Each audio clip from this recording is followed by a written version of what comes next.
ఈ ఈ గౌరవ సుప్రీంకోర్టు వారు ఇచ్చినటువంటి ఓరటను పురస్కరించుకొని ప్రతి కార్యకర్త మీద పెట్టినటువంటి బిఎన్ఎస్ సెక్షన్ 111 ప్రతి కేసు కూడా క్వాష్ చేయిస్తామని మీ అందరికీ జగన్మోహన్ రెడ్డి గారి తరఫున నేను ప్రమాణం చేస్తున్నాను.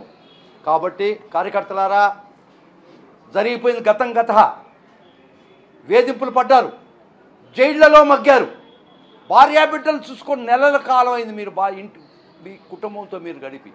ప్రతి ముద్దాయిని మల్టిపుల్ ఎఫ్ఐఆర్స్, ఒక ముద్దాయిని ఒకే పోస్టింగ్కి 20 కేసులు పెట్టినటువంటి సాదృశ్యం ఉంది. ఇది ఎక్కడైనా చూసావా? ఏ ప్రభుత్వంలో అయినా చూసావా? ఏ చట్టంలో అయినా చూసావా?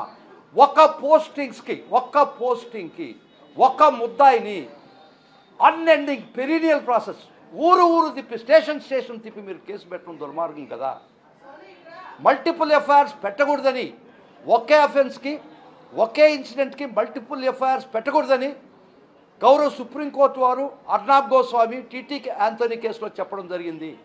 అయినా మీరు తొంగలో దొక్కారు, చట్టాన్ని మీరు ఖాతరు చేయలేదు, బేఖాతరు చేశారు. కానీ ఒక్కటి మట్టుకు చెప్తున్నాం, మీరు అనుకునేది ఏంటంటే మేము మల్టిపుల్ ఎఫ్ఐఆర్స్ పెడతాం, మీకుండే రెమెడీ ఏంటంటే అవి క్వాష్ చేసుకోవచ్చు కదా, క్వాష్ చేసుకునేది మాత్రమే మీకు హక్కు ఉందనుకుంటున్నారేమో, మర్చిపోకండి. 163, 166 ఐపీసీ ప్రకారం if a public servant disobeys the law, he is liable for punishment. మీరు సుప్రీంకోర్టు చెప్పినటువంటి మల్టిపుల్ ఎఫ్ఐఆర్స్ పెట్టకూడదని గౌరవ సుప్రీంకోర్టు చెప్పినా కూడా మీరు తెలిసి కూడా మల్టిపుల్ ఎఫ్ఐఆర్స్ పెట్టారు. కాబట్టి ఆ పెట్టిన ప్రతి ఆఫీసర్ చట్టం ముందర దోషిగా నిలబెడతాం.